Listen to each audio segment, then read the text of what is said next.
MKCG रे पुणी short circuit होती। आज घटना गोटे बड़ अघटनार रूप नहीं ना, किंतु यह हल्का भाव में आम ना ठीक नुहे। कारण एमकेसीजी एभली विद्युत समस्या पूर्वर देखा जाइथिला। मे मासरे टीबी एवं चेस्ट डिपार्टमेंट रे एभली सर्ट सर्किट होता। एबे पुणी से सर्ट सर्किट होती। एमकेसीजी केवल एक ब्रह्मपुर मेडिकल कॉलेज नुहे, यह समग्र ओडिशार गोटे रेफरल हॉस्पिटल। एठारे हजार हजार रोगी चिकित्सा पर निर्भर करते। तेणु रोगी सुरक्षा सहित कौन प्रकार सालिस हवा उचित नुह। इलेक्ट्रिकल सेफ्टी सहित एसेंशियल मेडिसिन, ब्लड अवेलेबिलिटी एवं इक्विपमेंट मेंटेनेंस एवं सर्वप्रथम मैन पावर भली अनेक विषय एमकेसीजी को लेकिन प्रश्न उठुचे। कैंसर ट्रीटमेंट एवं मेडिसिन स्टॉक तार पूर्वर मु गोटे वीडियो माध्यम जनई मो राज्य सरकार को सरल प्रश्न, दक्षिण ओडिशार एते बड़ चिकित्सा केन्द्र को प्राथमिकता मिलवा दरकार ना नहीं एवं गंजाम प्रति एते अवहेला कहीं?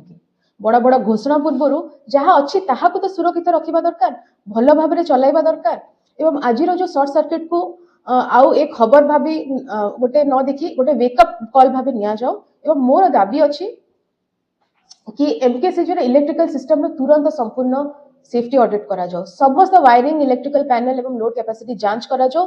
फायर सेफ्टी अरेंजमेंट्स को जांच करा जाओ। नियमित मेंटेनेंस, प्रिवेंटिव इंस्पेक्शन करा जाओ एवं आईसीयू, टीबी एवं इमरजेंसी भली सेंसिटिव डिपार्टमेंट्स रो इलेक्ट्रिकल सेफ्टी को सर्वाधिक गुरुत्व दिया जाओ।